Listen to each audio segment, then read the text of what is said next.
Having said that, we bring on Stefan right now. Stefan, thanks so much for joining the show. And yeah, wherever you want to start, bugging in, home defense, home fortification. We were talking about sandbags off air. Maybe we'll integrate that into the program here today. But welcome back. Oh, well, thanks for having me back, Eric. Always a pleasure. Sandbags. Yeah, sandbags will stop most firearm rounds. There's only one problem with the sandbags is that they're big and heavy, and it takes a lot of sand to fill them all up. So what I would recommend, and this is if you live in a house. Do you live in a house, Eric? I do. Okay. Yep. So it's a little bit different than living in an apartment building or in a condo. But if you live in a house, one of the things you might want to consider doing is creating a safe room. Now, a safe room is an area of the house that is extra fortified that you can run to if they breach into the main building. So typically, you would use your master bedroom as the safe room.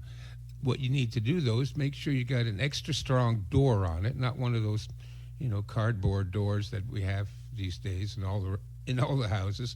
So make sure you have an extra heavy door on your bedroom, and you need an extra heavy lock, especially on the inside.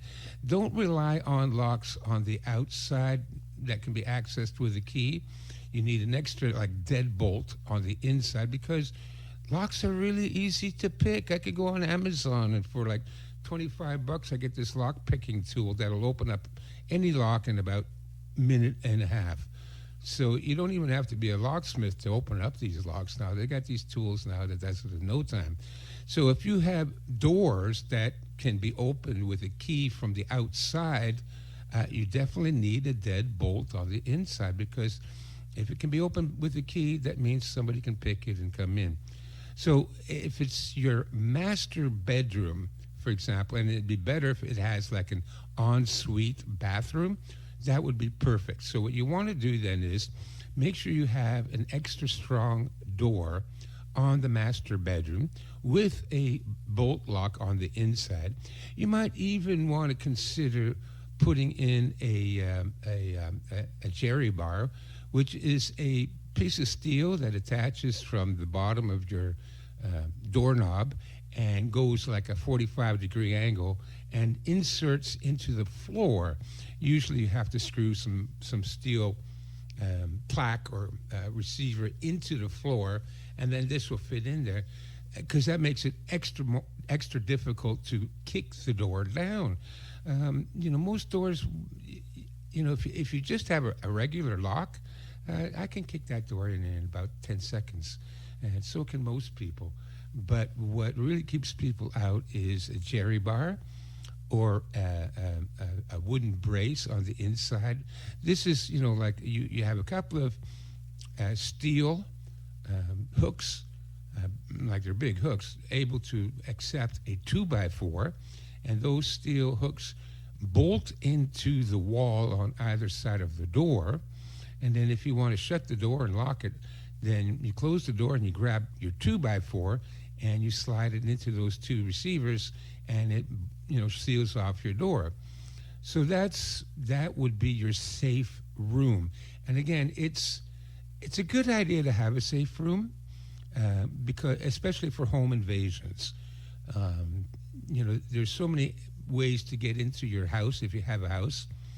All your windows are vulnerable unless you take a lot of time and effort to make sure they're not vulnerable. Your front door, and if you have a front door that has like a glass pane window, it's pretty much useless. It's got to be a solid oak door or even a steel door. I remember living in Taiwan, even apartments had two steel doors at the main entrance. They had like a steel door with a screen and bars, and then they had a solid core steel door behind it. So you could open up the solid core steel door and see who's on the other side, and they can't bum rush you because there's bars and screens, and it's a pretty heavy door already. So if you see you don't like it, then you close the inside door. They have to kick their way through two steel doors, and this is in every building in Taiwan. So, they know how to keep people out of their space. So you would need to do something like that if you're going to keep your entire house safe. But Right. a safe room is a last ditch or a last resort effort. Now, in your safe room, that's where you keep an extra pistol, an extra shotgun, extra ammo, a first aid kit, extra food. That's so that you can stay in your room for 3 days if you have to. If they're running around looting the rest of your house and there's no way for you to get out, then make sure you have some food in there. Also, communications, a telephone, landline would be good, or a cell phone. But in case the cell service is out, then a walkie-talkie or a ham radio. So you keep that all in your safe room. Now, if you're really worried about bullets flying through the door, and remember that a 308 or 776 or 521, they will go through 4 or 5 walls before they stop. So people can sit on the outside, shoot through your house, and those bullets will go from the front of your house right out the back of your house. Because that's the kind of penetration power these firearms have. So even if you're in your safe room and they're firing rounds at you, rifle rounds, obviously, pistol rounds, not so much, but rifle rounds at you, then maybe consider putting the sandbags in around the outside wall of your safe room. Now, you don't have to put the bags up, 8 feet or anything like that. Maybe just like a 3 foot tall wall of sandbags, again, around the outside of the safe room, like the outside wall. And that way, if they do start shooting, you can get down on your hands and knees behind the sandbag. Excuse me, and you'll be safe. Yeah, no, that makes sense. Yeah, it makes perfect sense to me. How about this? Because I've gotten into some interesting conversations with some of my other preppers. I wanted to pick your brain. I can't recall if we've talked about this or not, so I apologize if we have. Oh, probably. No problem. Yeah, I mean, we talk about so much here, but like, let's say people are approaching your home altogether, and there's two schools of thought, or maybe there's more. I don't know, but when whoever the potential enemy is or whoever's coming upon your home, um, you know, are they going to approach your home? Like, and so I remember talking with Joe Tetai about this. He's been on TV and he's like been in the military or this or that. And he will argue, well, he wants to keep everything well lit. He wants to let people know, like, hey, I know what I'm like. I know what I'm doing on the inside here. Don't even try it thing. And I just had on recently a guy, a popular homesteader and prepper himself, and I mean he's got guns up the wazoo too as well, and all kinds of Navy SEALs around him or whatnot. But he argues, well, for his homestead, he tries to keep everything a little bit more under wraps, kind of thing. Like I don't want to know that people are in here. And I don't know. I'm a connoisseur of post-apocalyptic and zombie movies or post-pandemic movies, and to me, like it doesn't matter how ragged the home kind of looks. It looks like people just go through it regardless if they think someone is prepping behind those doors or there's nothing maybe behind those doors to try to find supplies or whatever else they can get.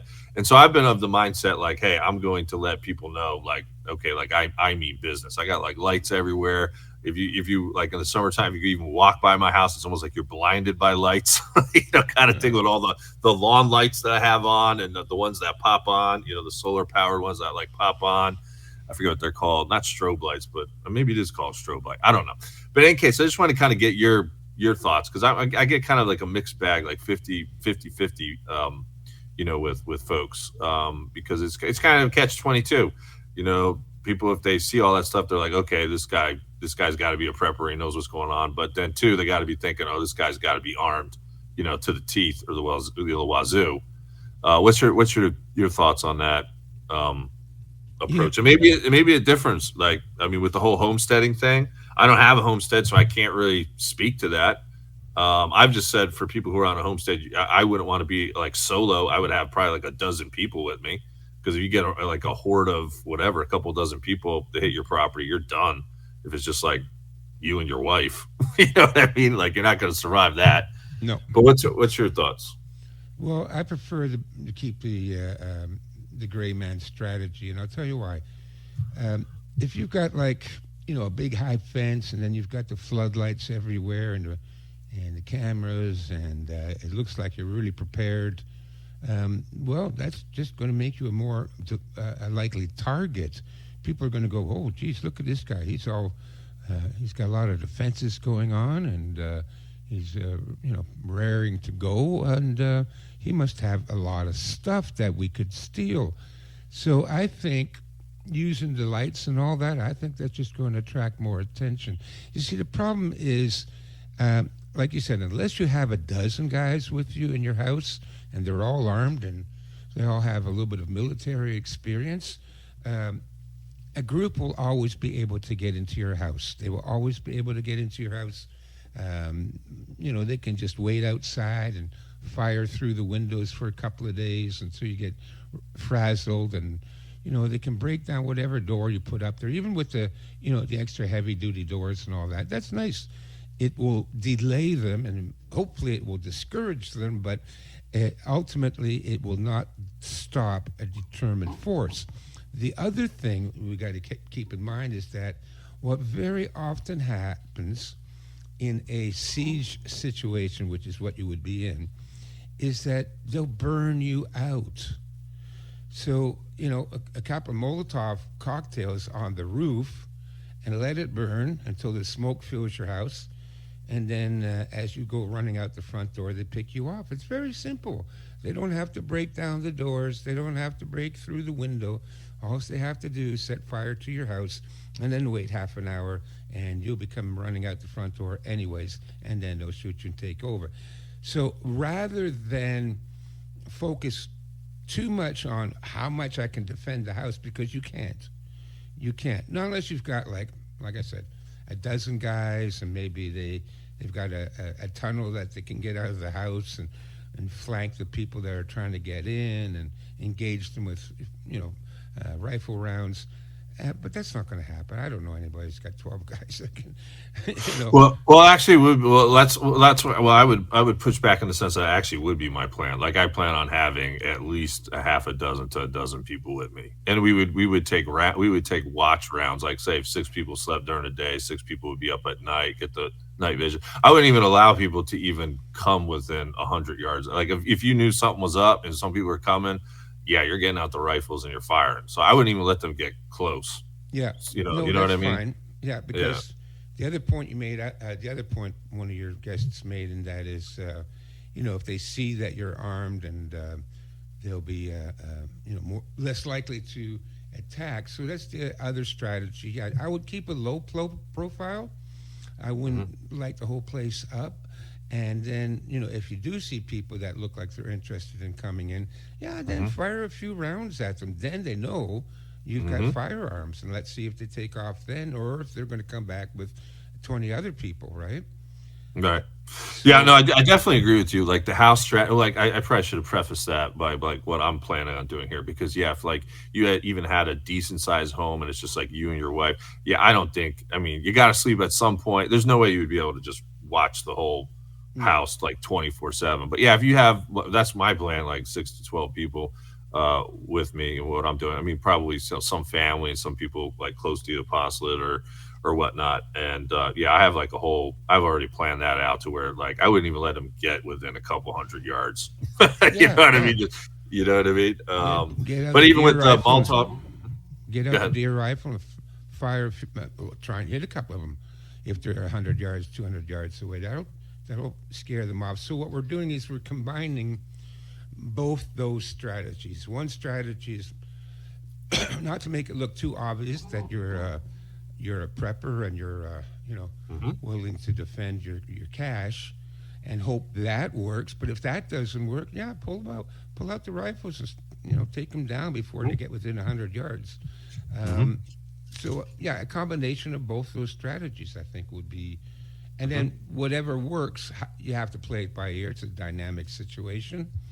And, if you shoot a couple of guys, depends on who you're dealing with. If it's just your run-of-the-mill inner city looter, You shoot one or two of them, the rest will tend to just take off. But if Right, you're, right, right. Well, yeah, it if depends on what you're dealing with too. Yeah. yeah, Uh-huh.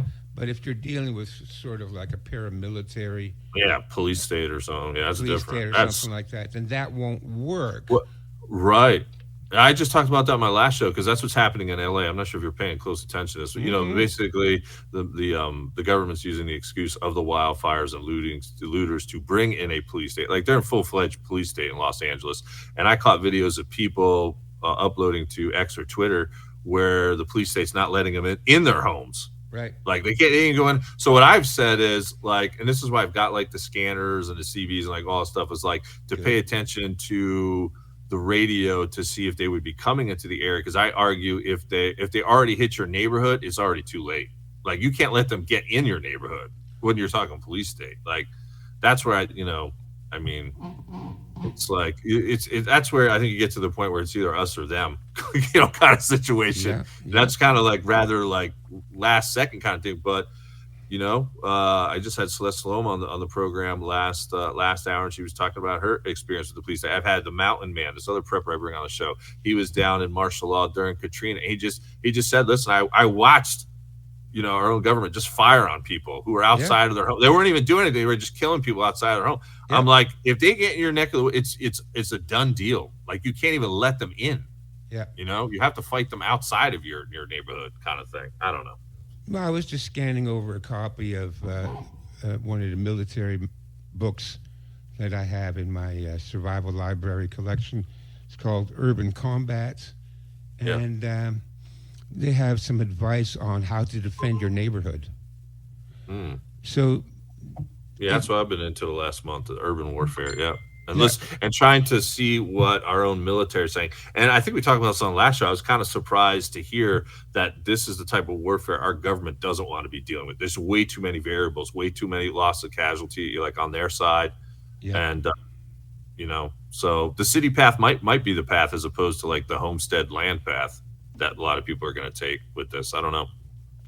Well, again, I would combine both strategies. If you've got neighbors that are on board with it and they have a little bit of training and things like that, then you designate points of entry into your neighborhood. Let's say you live in a suburban neighborhood, and let's say it's a crescent. You live on a crescent. So there's two ways into your area. So that's pretty easy to defend.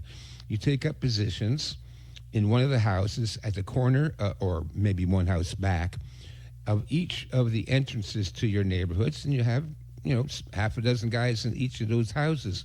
They're in constant contact with you and everybody else with radio, walkie-talkie. They got binoculars, and they can take shifts watching.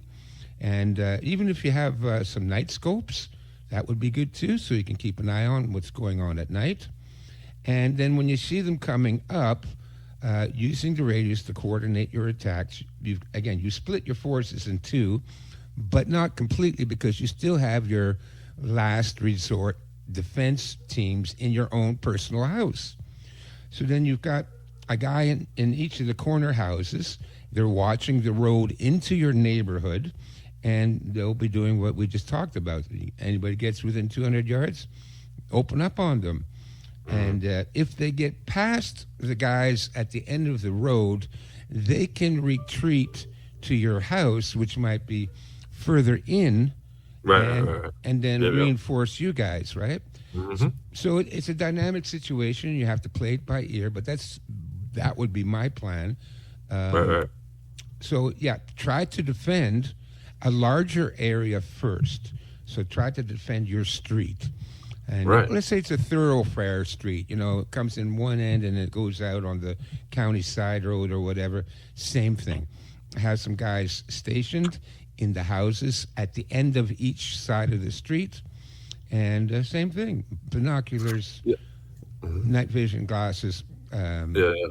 deer rifles, and don't let them get too close. But you're right about the government. We have seen now over and over and over again, including Katrina. I saw that too. They were, people were fleeing over the bridge. Remember that? And there were police forces in helicopters shooting at them. Yeah. Yeah.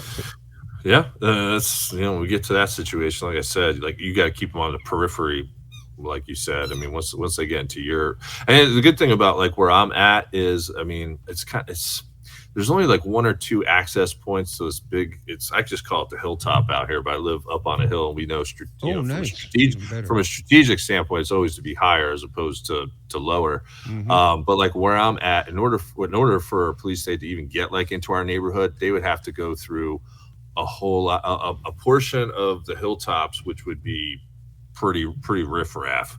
And there's already they would have to be go through a whole landmine of guns and sketchy Yeah, people. You know what I mean? To like even before they even got to my portion on the other side of the hilltops. And like I said, there's only like one or two access roads to where you would try to take them out before they even got up to the hilltop. So yeah.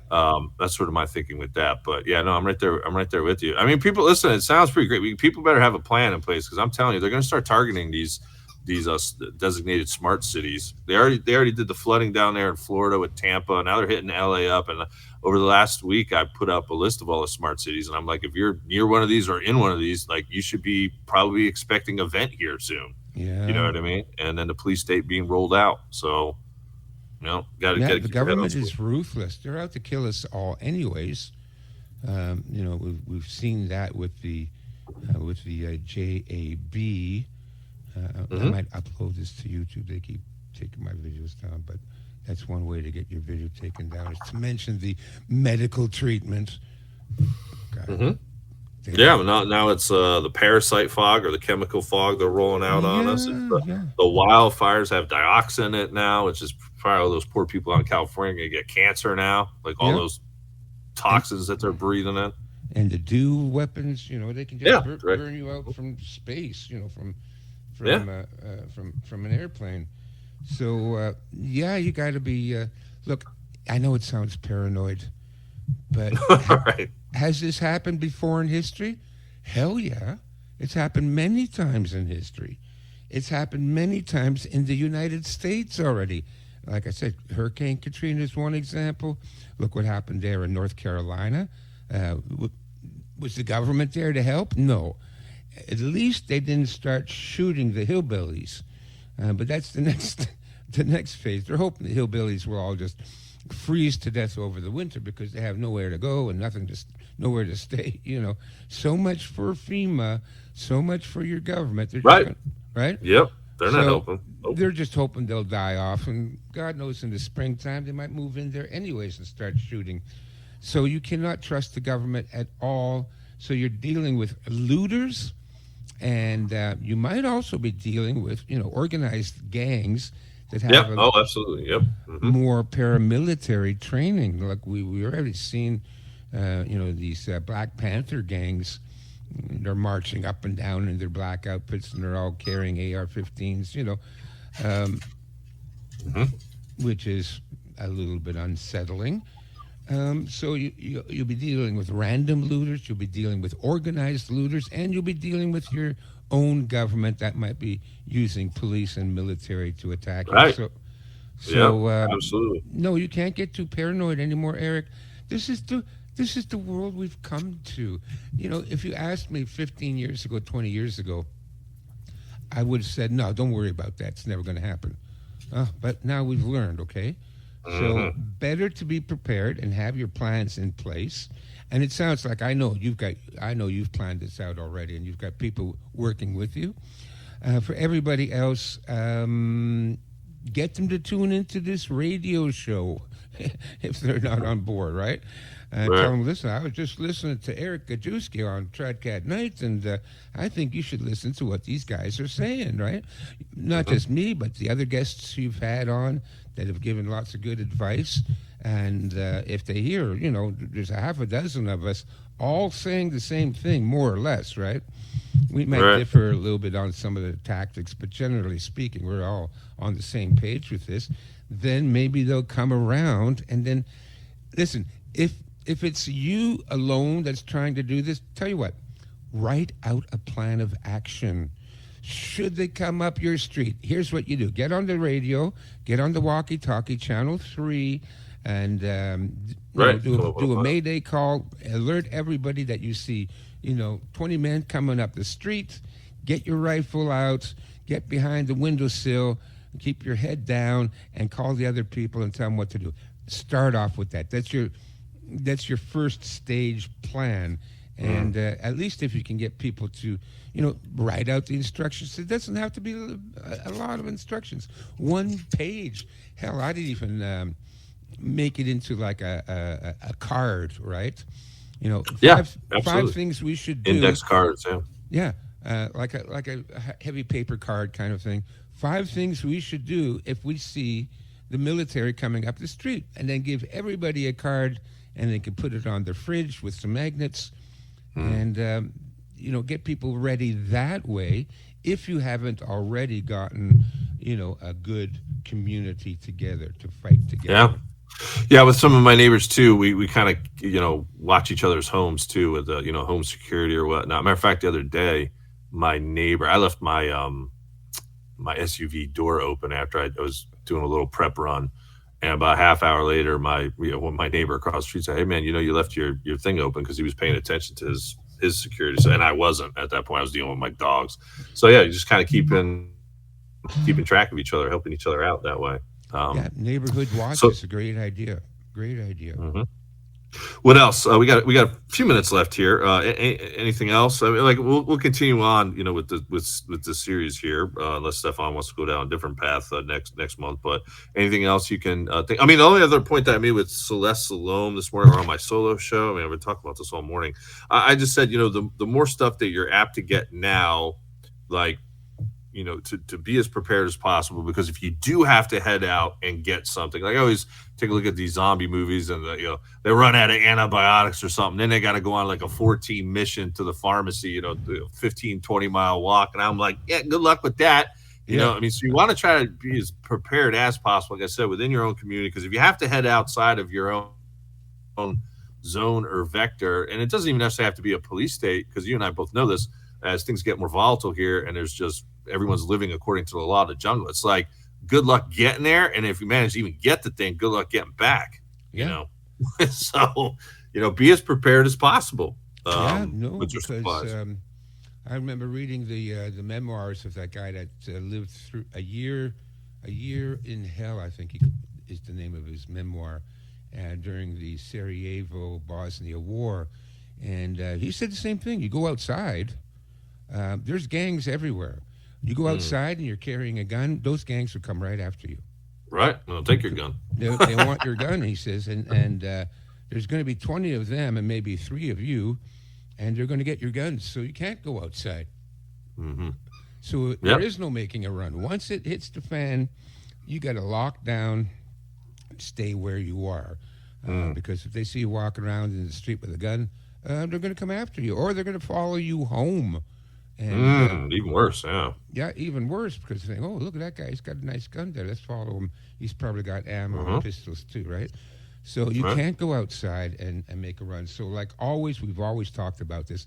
Make sure your preps are up to date. We just did a prep check on December 20th. Remember the equinoxes and the solstices? That's the time to check your preps. If you're short on anything, get it now, right? Yep. And that's the time to get it. Next prep check is going to be March 20th. So another 2 months.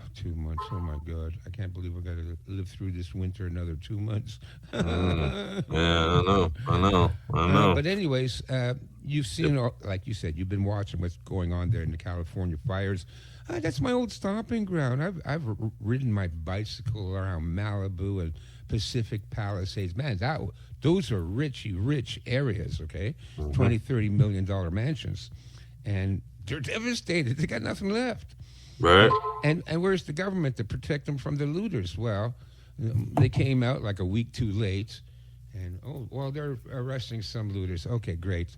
But, I was saying this the other day. I researched my book, The Art of Urban Survival, and there's a chapter on police. And I researched police tactics and statistics and things like that. And one thing is abundantly clear. Police never prevent crime. It never happens. They offer a deterrent to crime by threatening to catch the criminals after they've raped and murdered your wife. Mm. But they're not there to stop them from raping and murdering your wife, okay? They won't be there. That's how Right. criminals work. They're not going to do that in front of cops. They're going to wait till the cops go down. They got to look out. Okay, is it time to go into Eric's house? Yeah, good. Let's go. So you've got to have your firearms. You got to be prepared to defend yourself at all times, Yep. and that's all there's to it. So um, the police aren't going to help you. The government's not going to help you. Hell, they might even be on the side of the looters because look how many of these police guys. It turns out afterwards, you find out they're in bed with the gangs, with the cartels, Yep. right? Absolutely. You can't trust police and law enforcement or military. They might be in bed with the cartels already, and besides, they don't prevent anything. So it's up to you guys. We got to Yeah. stick together, have each other's back. That's the only thing we can do. All right. Good stuff. So before we let you go, well, what you got happening here in 2025? What can we help you promote? My survival library.